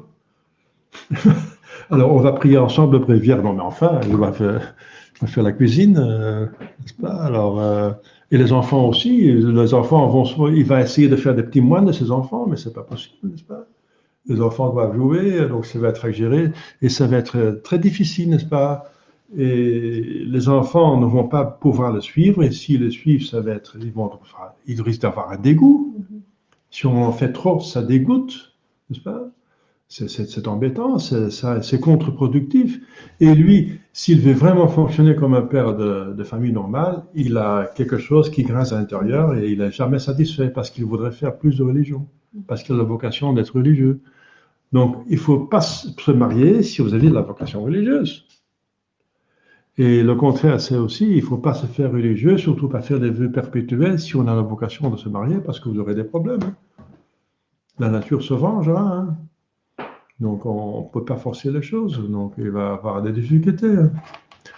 Donc, voilà, il faut suivre sa vocation. Et le bon Dieu se manifeste. Donc, on prie. Saint Joseph, le patron des vocations, et le bon Dieu va montrer clairement ce qu'il veut, ce qu'il veut de vous. Et si vous suivez votre vocation, vous serez comme un poisson dans l'eau. C'est très bien. Même s'il y a des difficultés, bien, de plus de difficultés, vous avez plus de grâce. Voilà. Donc, il n'y a pas de problème normalement. Et dans toute vocation, il faut tendre à la sainteté, et la sainteté, ça va toujours bien. Pour la sainte, tout va bien. Donc, même si ça va mal, ça va bien, parce qu'il mérite. Voilà. Alors, que doivent faire les parents dont le fils a la vocation sacerdotale? Eh bien, ils doivent respecter en lui l'appel de Dieu et l'aider à y répondre. C'est très important. Si on ne respecte pas, on va recevoir le bon Dieu en visite. Il va vous visiter. Hein, donc, ça va pas. Eh bien, il y a des histoires comme ça, n'est-ce pas? Une femme qui avait dit à Don Bosco a dit votre fils est fait pour être prêtre. Ah, jamais, elle dit. Plutôt, je préfère plutôt qu'il meure qu'il devienne prêtre. Eh bien, l'année après, il était mort. Voilà, donc c'est arrivé. Hein, donc, on ne se moque pas du bon Dieu, n'est-ce pas? On respecte la volonté du bon Dieu. Notre Seigneur Jésus-Christ a donné l'exemple. À 12 ans, il est resté dans le temple. Marie et Joseph l'ont cherché, et quand ils l'ont trouvé, il dit, est-ce que vous ne saviez pas que je devrais être aux affaires de mon père? Donc, si Dieu appelle, il va laisser la famille. Voilà. Dieu a priorité à la famille. Voilà. Il faut laisser aller l'enfant. Donc, notre Seigneur Jésus-Christ a voulu spécialement cette anecdote pour montrer aux parents qu'ils doivent se détacher de leur enfant. Que l'enfant, c'est pas pour eux. C'est confié à eux, mais pour en faire un homme ou une femme qui soit heureux dans ce monde et dans l'au-delà. Donc on respecte leur vocation, parce que c'est dans leur vocation qu'ils vont trouver leur bonheur, et pas ailleurs. Donc respectez, si vous rêvez d'un successeur dans votre métier, il y a beaucoup de pères qui ont rêvé que leur fils continue leur travail, leur œuvre de vie, n'est-ce pas? Eh bien, si le bon Dieu décide autrement, c'est comme ça. Et c'est bien pour tout le monde. Le bon Dieu va récompenser ça. Voilà, j'ai fait un petit peu le tour. Je vois ici que j'ai fini les questions. Il y a des questions par ici, tout est clair? Les responsables pour les basiliques, ça s'appelle des recteurs Ah oui, il y a encore des recteurs de basilique, oui, oui. Oui, effectivement, recteur, il y a des recteurs d'université. Hein. L'université est très importante, hein, donc l'évêque doit organiser l'enseignement aussi catholique dans son diocèse, et parfois il faut avoir une université catholique pour que les sciences naturelles soient aussi en accordance avec la religion. Vous voyez tout le problème le problème par exemple, l'origine de l'univers. Il faut avoir des réponses contre la fausse théorie du Big Bang, etc. Donc, l'évolutionnisme. Il faut des universités catholiques, donc, hein, et c'est aussi le devoir de l'évêque d'organiser ça. Et si c'est une université catholique, il faut qu'un prêtre s'occupe, et par préférence, c'est un recteur, un religieux, quoi, un prêtre, hein, un chanoine. Oui. Oui, c'est vrai, recteur de basilique. Une basilique, c'est une église qui a une certaine importance. Une importance parce que c'est un lieu de pèlerinage important. On afflue beaucoup de pèlerins. Donc c'est une église avec certains mérites et qui reçoit certaines prérogatives, certains honneurs que les autres n'ont pas. Donc voilà, c'est une basilique. Et il y a encore une collégiale. Une cathédrale, il y a des collégiales. Une cathédrale, c'est une église qui est l'église de l'évêque. L'église de l'évêque, c'est la cathédrale. Donc, dès qu'il y a un évêque, il y a une cathédrale. Dès qu'il y a une cathédrale, c'est qu'il y a un évêque. Une collégiale, c'est qu'il y a des chanoines qui sont ensemble, qui ont le devoir de réciter le bréviaire ensemble, mais qui ne sont pas avec l'évêque en ce moment-là. Donc, ils ont une église pour dire leur bréviaire ensemble, mais ils ne sont pas avec l'évêque, ce n'est pas dans la cathédrale. S'ils ne sont pas dans la cathédrale, ils sont dans une collégiale. C'est le collège des chanoines qui disent leur bréviaire. Par exemple, les dominicains sont d'office des chanoines, mais ils ne sont pas forcément avec un évêque. Donc, normalement, l'église des dominicains, c'est une collégiale. Et ils disent tout le bréviaire ensemble dans l'église. Ils sont obligés de le faire. Donc, une collégiale, c'est une église où les chanoines disent leur bréviaire qui est obligé de dire en public ensemble. Voilà, collégiale. Donc, on peut aller encore, oui, je ne sais pas, on peut parler de beaucoup de choses. Il y a les missions. Dans les missions, on parle des quasi-curés et des quasi-paroisses. Un quasi-curé, ou une quasi-paroisse, c'est une paroisse en construction. Et le quasi-curé, c'est le prêtre qui est responsable d'une quasi-paroisse. Donc, en pratique, ça revient au même, un curé et une paroisse, mais avec des différences que c'est en construction, que pas tout fonctionne encore comme il faut. C'est en train de s'établir. Voilà. Et la mission, enfin, ce sont des prêtres qui viennent dans un pays étranger, mais la mission a pour but de le plus vite possible installer un clergé indigène. Parce qu'on touche mieux les âmes si on est du peuple. On comprend mieux son propre peuple, n'est-ce pas? On comprend mieux, on comprend les coutumes, les habitudes, les sentiments, comment ils fonctionnent, comment ils pensent, comment ils ressentent. Donc l'idéal pour le curé, pour l'évêque, c'est qu'il soit quelqu'un du peuple. Donc le plus vite possible, la mission fait en sorte que, voilà, il y a un clergé indigène qui s'installe, et si le clergé indigène est assez important, ce n'est plus une terre de mission, ça devient une partie de l'Église tout simplement. Et dans les missions, on installe toujours la liturgie romaine. Parce qu'il y a des liturgies catholiques orientales, n'est-ce pas? Syro-malabar, maronite, copte, de Saint Jean Chrysostome, etc.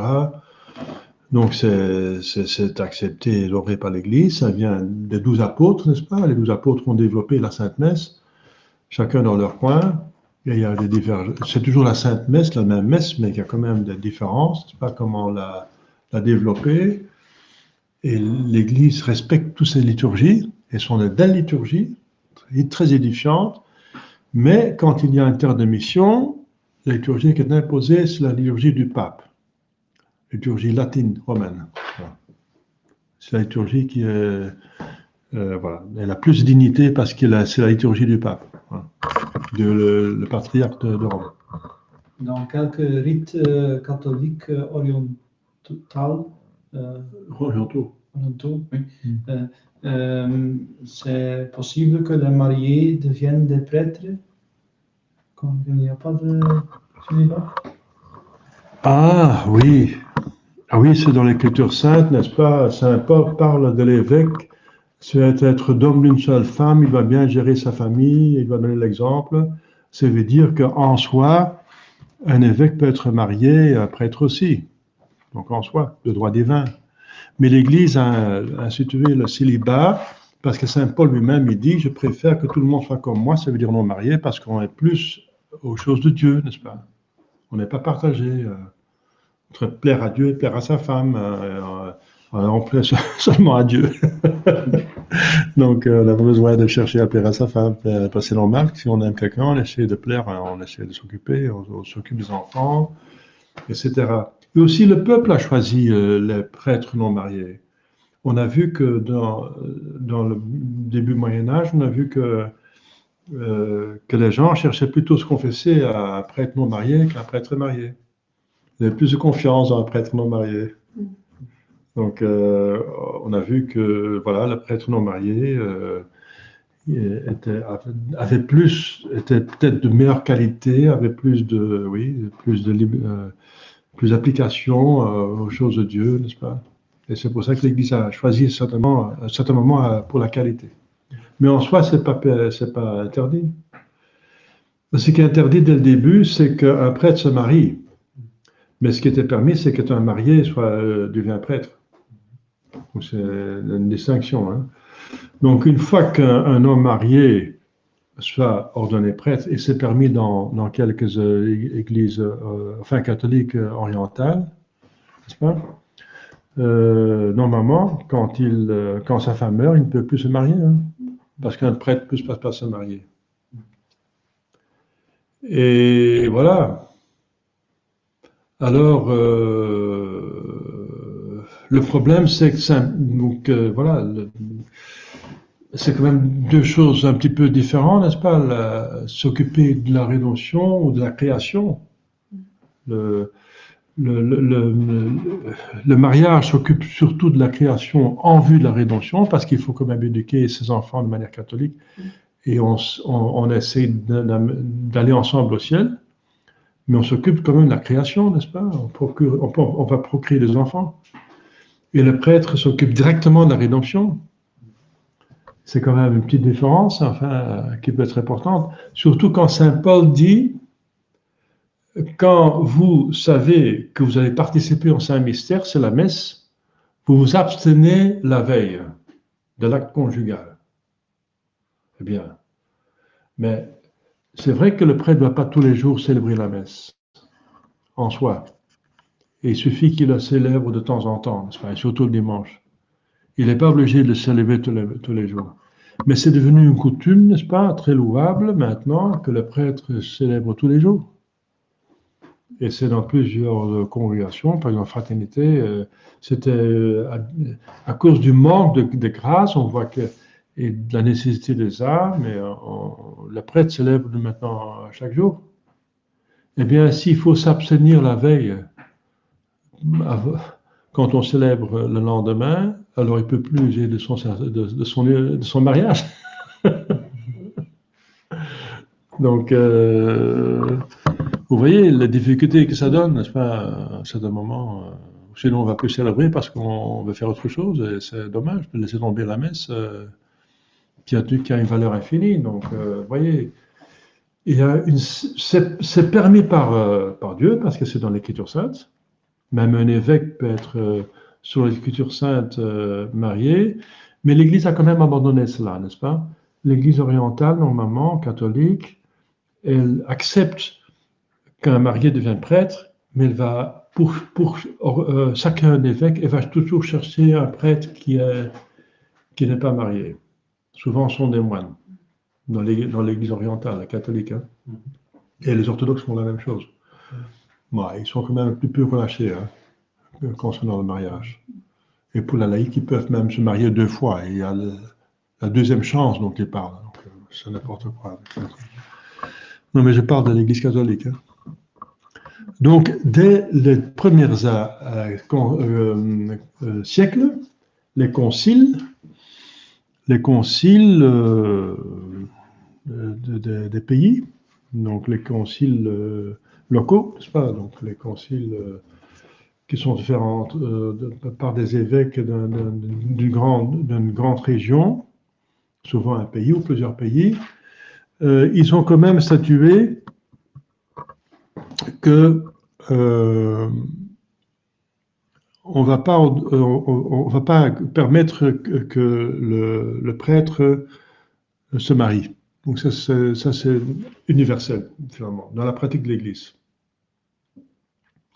Mais un marié peut devenir prêtre. Ça c'était donc concédé jusqu'à un certain moment que l'Église décide que voilà, c'est mieux, puisqu'on a assez de vocations, on a assez de prêtres, on va maintenant faire un choix dans la qualité.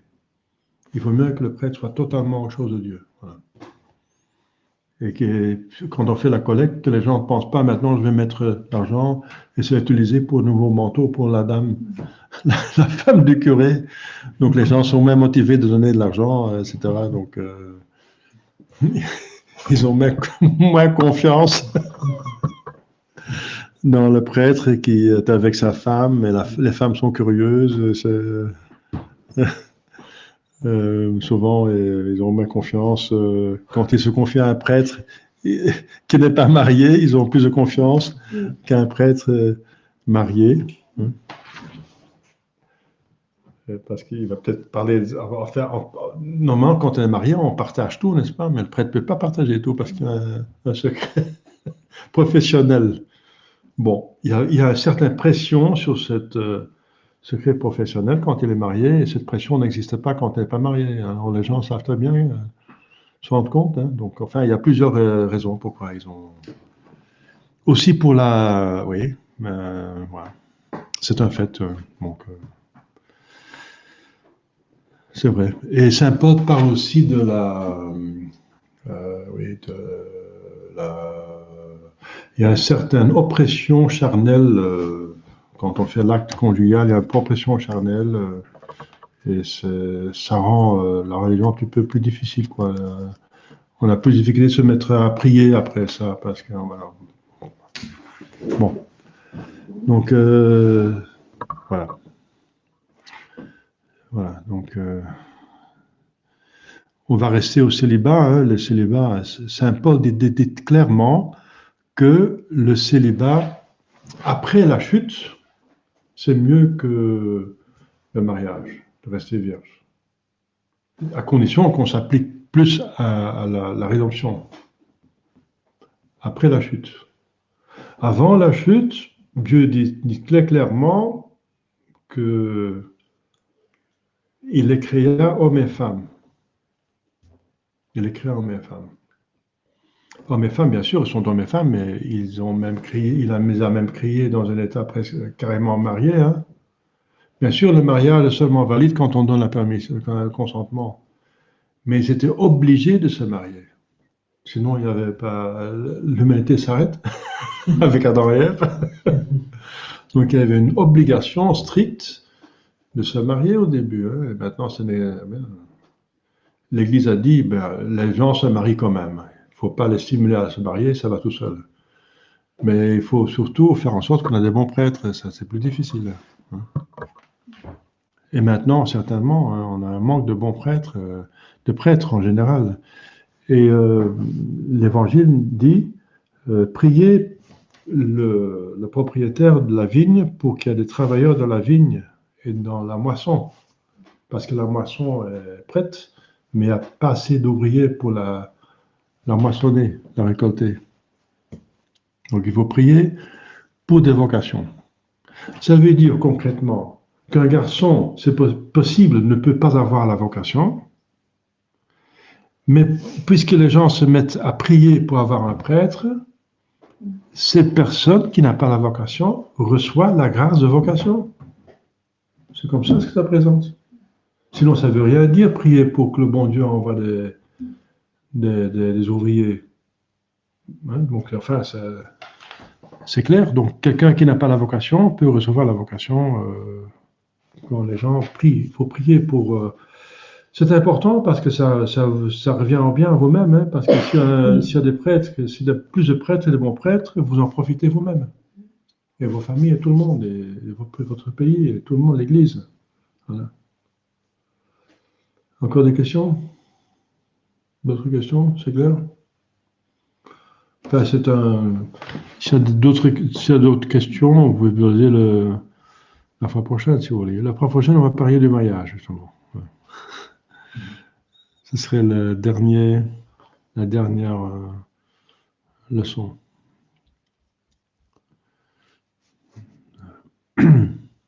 Voilà, alors, s'il n'y a pas je vais voir s'il y a des questions par ici. Non, personne n'a posé des questions par ici non plus. Voilà. Alors, tout est clair. Voilà, alors on va prier pour finir. Au nom du Père et du Fils et du Saint-Esprit, ainsi soit-il.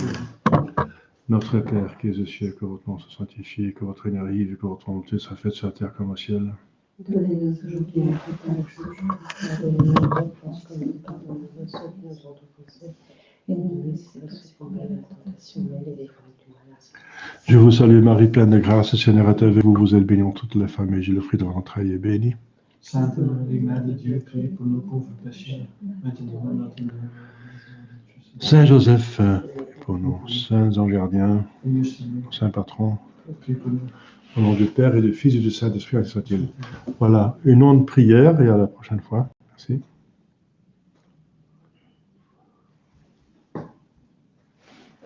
Anne-Grey,